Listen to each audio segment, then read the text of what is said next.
The Creative Collective. Collaboration, not competition. Should I have asked how you were then as well? We have just spoken before we came on air. We've been speaking for 2 hours prepping for this. It's going to be a good one today. I don't think we've ever prepped for 2 hours for anything. Nah. The most prep we've ever done is for the Christmas quiz, I think. Yeah. That's only because we had to create stuff for it. Well,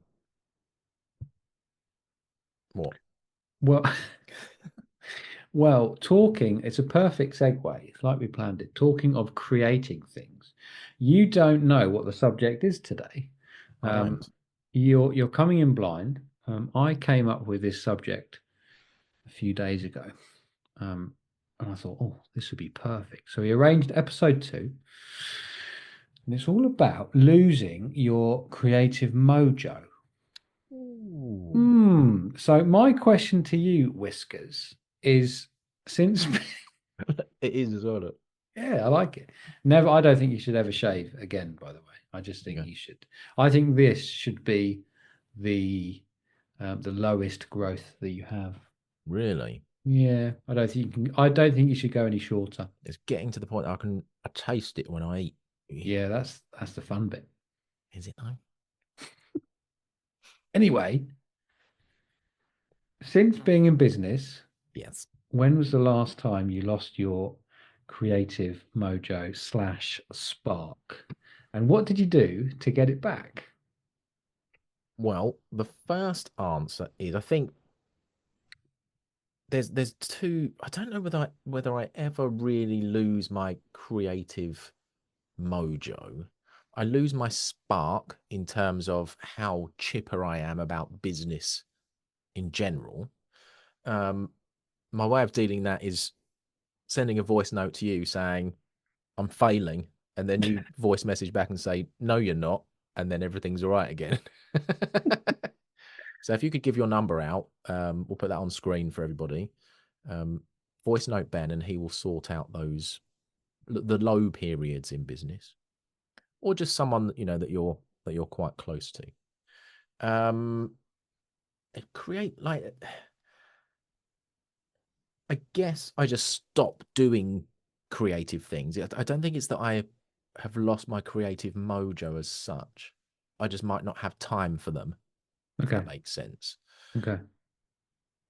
Can you answer that as well? Because it might spark my mind into a time where maybe I have lost it and I'm just not thinking of it. Well, it's one of those things where I ask a question because it's something that that's something that I went through. Glad to be of assistance with that one.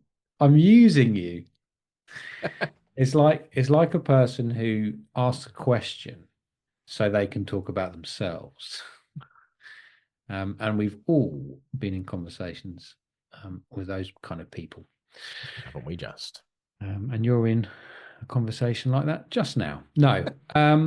So I would say I've been giving this a bit of a thought because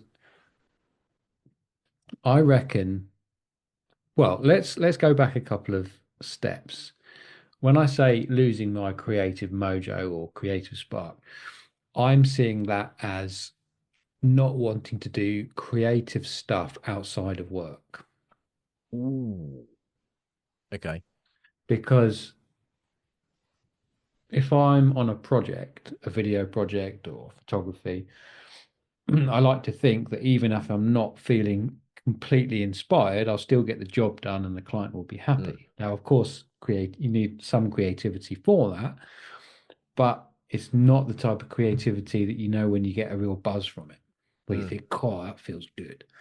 And I would say that I get that kind of feeling from the passion projects and the personal projects, and new people come into the business. I always say, try and keep those personal projects on the go to keep the fire burning. But so yeah, that's how I would define it. And I've found probably over the last, probably as far back as like 10, 12 months, I just haven't. That's not to say I haven't enjoyed my work. I love my business. I love doing what I do. But I haven't felt like picking up a camera at all outside of work at all. And over the last 2 weeks, 3 weeks, it's like it's come back out of nowhere. And I've started a couple of different projects. Well, I'm thinking about them. I've absolutely started one. And need the any sort of voiceover for that? creativity. Pardon? Need any voiceover for that? Always selling, always talking shop. Yeah, and sort of those ideas are back, and sort of the excitement is back about, oh, I could do this and I could do that, and it's just really nice. So I just thought it'd be interesting to see if you'd ever gone through a similar thing, and maybe we'll talk about it a bit in a minute. But how did you get out of it, and what brought it back? So, a couple of things there, and I'm going to use an example my friend always used to use. So he's like a IT support, but he's a manager now. But he used to do like the IT support, so fixing people's software problems at work. He used to work for the NHS thing, and fixing computers and that sort of thing, computer problems. And if I ever had like anything wrong with my computer, as one of my really good mates, he would probably look at it, but it's not something that he would seek out to do in the evenings. So you can really enjoy your job, but you don't have to want to do it outside of work, I don't think. So the fact that you were thinking maybe for 10 to 12 months, I haven't picked up the camera outside of work at all, I don't think it matters, because you can do other things that are creative. You did pick up a pool cue. I did. Which is it's not no, it's not creative, but it's still a different pursuit to keep your brain occupied, isn't it? You have to work on that. I don't like for me. I don't finish work at 5:30 and think, cool, I'm gonna do some voiceover stuff just for myself tonight, because I do something different after work. I love it. I love doing that. Yeah. I've done it during the day, so I don't need to do it outside of work. Yeah. But that's not to say I don't do things that aren't work during work hours, if that makes sense. So, for example, if we did like a big collaboration with lots of different voiceover artists, it's not for work, it's for a passion project during the working day. Does that make sense? Yes. Yeah, it does. It does. Yeah. And I do enjoy that stuff. So it's not going to make me money, not directly at least. But yeah, it always happens during the workday. Interesting. Yeah, I mean, I think that, you mentioned pool and before, and I still cycle now. So I've always had hobbies outside of work, and I've never ever sort of thought that, I need to live the business 24/7 at all. But not like, let's see if we can go for another wrestling reference, two episodes in a row, not like Ric Flair, who did live the business. Well, yeah. I mean, he's an interesting fella, isn't he? Yeah, he is. Did you ever used to do that thing with your mates? When he used to slap the chest of the opponents and go, woo! Chop. Yeah. Chop, yeah. Do you used to do that with your mates? Nah, never. You did, didn't you? And you took your shirts off as well, didn't you? What? You took your shirts off as well, didn't you, to do it? Yeah, to get the old calluses going. Oh, beautiful. And the sound effects, good. Yeah, I like that. I can't believe we've already gone off topic. Well, this is you. This is you talking about Ric Flair. The nature boy, Ric Flair. The nature boy. Maybe that's my challenge for each episode, is to try and link the topic to wrestling. Yeah, that'll work. I like that. Well, I tell you, I know we are going off topic, but a wrestling match, right, is incredibly creative.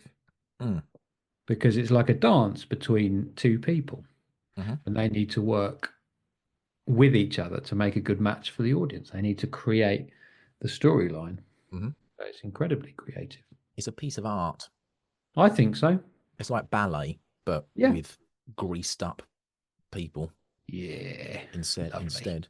But yeah, it's storytelling, isn't it? And a lot of storytelling 101. A lot of them build that story in the ring, and there's more facets than people realize. So the commentators at ringside will sometimes give signals to the referee, who will then give signals to the wrestlers in terms of when to wrap the match up and things like that. They're always obviously reacting to the crowd and if they're into it or not. Sometimes they elongate sections when they feel the crowd sort of building the tension with them, sort of thing. So it's not all, I think less and less it's planned beforehand. They might say, let's do this move and then I'll do that move. But a lot of it is called in the ring because they're feeding off of so many different variables that are happening. Yeah, absolutely. So back to yeah, so back to creativity. Back to creative mojos. There's other things that are creative. Like, for example, with the Creative Collective, go on. We're always firing ideas for things back and forward. Coming up with ideas is creating. That process is being creative because you're thinking, oh, what about this thing that might work? How could we do this? So I don't think not having a defined project to work on is a bad thing. Because I think if you've got a creative brain, it will always be coming up with ideas for things, even if it's not for photos or films. Yeah. I mean, I was absolutely fine with sort of feeling like this because, as you said, you do a lot of in your business, you do that work automatically. So, but what had happened before is I'd had a lull, and through having to do it, quote unquote, having to do it, then you'd get like a wave of inspiration, and then it would be on to the next. So, like when I was doing my short films and other photo projects, it was just I was doing the work, but then at weekends I was also doing. So it was a proper kind of a lifestyle, which I loved. But I do think it comes down to bandwidth and energy, really. That's what it and if you are, and I was sort of working out or trying to work out, why has it come back? Why do I feel kind of inspired at the moment? And I really do think it's as simple as I'm just not very busy at the moment. So I've got the energy to yeah, the headspace, I suppose, to think about stuff rather than not churning. I never to a note to the clients, I never churn out work. But Well saved. But yeah, it's just a different mindset, isn't it? But just quickly before you come back, can I bring up a social media post that you posted a couple of weeks ago, maybe even days ago? Did you comment on it? Time flies, doesn't it? About you quit raging the music industry. Yep. And then your creative itch was scratched by your voiceover. But now you've gone back to playing in the band, and now you've got this balance of, oh, okay, well, there's two creative things, and that's also fine. Yeah, I think there was a long time where I felt that I didn't need anything else because every day I was voicing, I was editing and creating, demos of things with music and sound effects and all that sort of thing, which I really, really enjoy. Taking something from just words on a page or a screen to this finished piece of, nice sounding audio. And for a long time, I thought I was okay with that because, I really enjoy the whole process. And I picked up guitar every now and then. So, yeah, so I stopped playing, I don't know, about 10 years ago, I guess, because I was just exhausted with trying to become a semi part-time, musician with actual money, which we kind of made little roads into that area, but never enough to, to give up any work.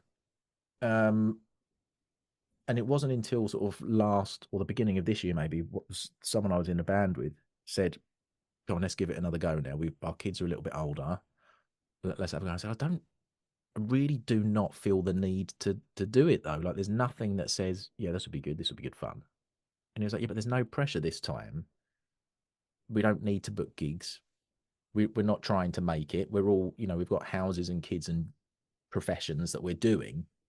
There's nothing that's not our driving goal, if that makes sense. I was like, look, well, come along to see, but I can't promise anything. I might just be indifferent.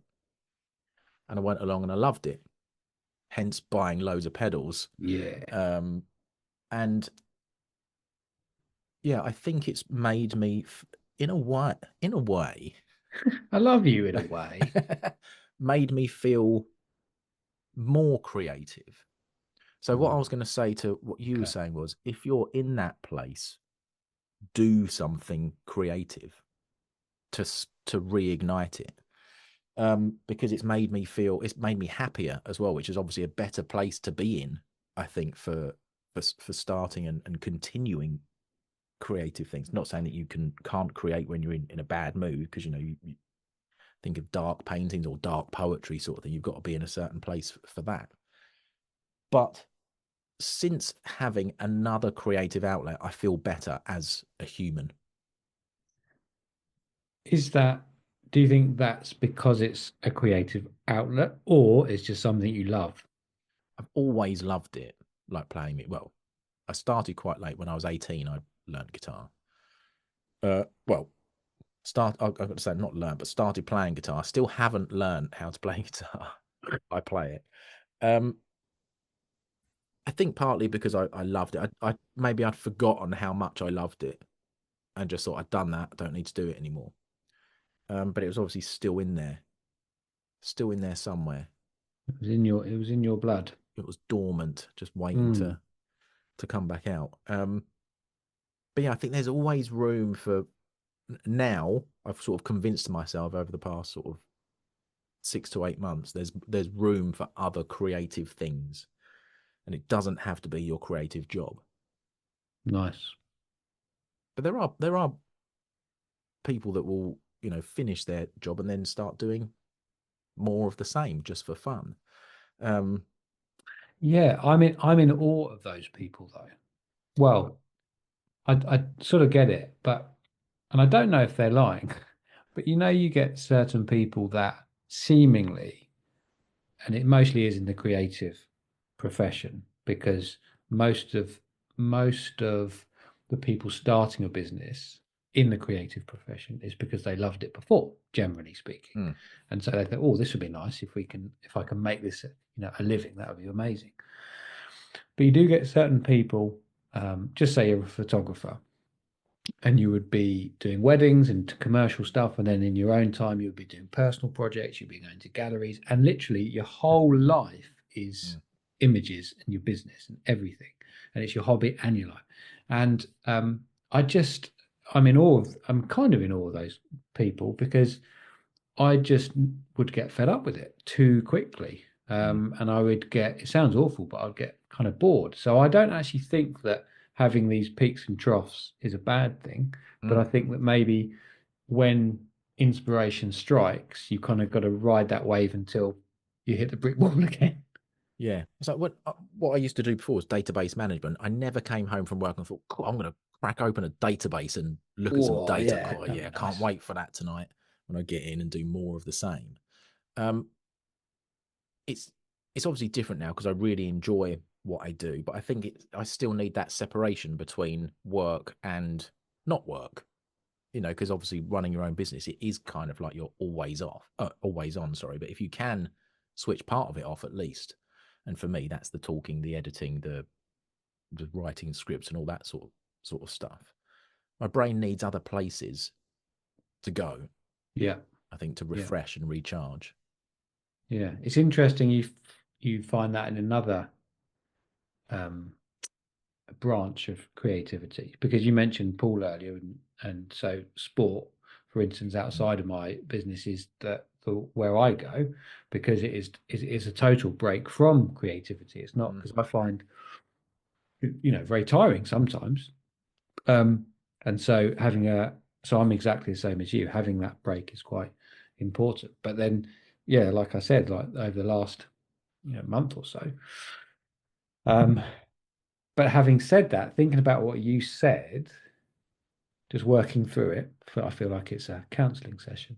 Working through it, I am kind of doing planning the personal project still within working time. So it's not really bleeding into weekends and evenings. So maybe, there's something in that as well.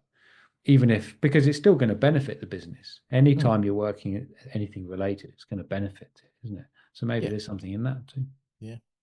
Someone sent me a message earlier. Someone I used to do a radio show with.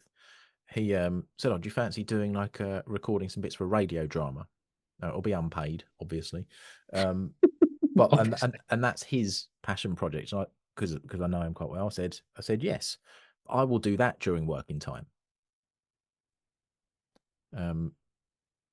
It's not work, Yeah. it's a favor for a friend, but I still see it. Yeah, like you said, it's still, you're still using the skills you use for work. So I will be honing my craft while doing those lines for him. Yeah. It's like Yeah. live practicing, I guess, and then editing them, making it sound good for him. Mm. And so you're still getting that continual reinforcing the muscle memory of how you do your stuff. Yeah, I'm just trying to think. I do obviously have times when I shut off, not doing anything creative, Playing darts. playing darts every now and then, watching a little bit of telly, but also sometimes kids go to bed, come down, I'm like, right, I'll just do 20 minutes of Minecraft on the PlayStation, and of course that's being creative because you're building things. Can I be honest with you? Yeah. I don't know what Minecraft is. What? As in, I've heard of it, obviously, but I don't know how you play it. Okay, so in Minecraft, you mine and then you craft. How did they come up with a name? Beats me. Beats me. You So mine, as in you. you dig, What do you mean? you dig and find resources to use for building. That's it in its most basic form. Like Lego? It's basically Lego on the screen. Graphics are awful. It's very, very blocky, but that's the point of it, right? That's the point of like Lego. But that is, even though that's being creative, that really turns my mind off from work because it's such a different form of creativity. Like with the music, I guess. Yeah, You're in a yeah, different zone, yeah. different headspace. Interesting. Well, let's wrap it up there. Okay. Yeah, good. My kids have just come back, so it's about to get very loud. Oh, well, that's well timed. Good chat. I feel cleansed now. Thank you. I wasn't recording.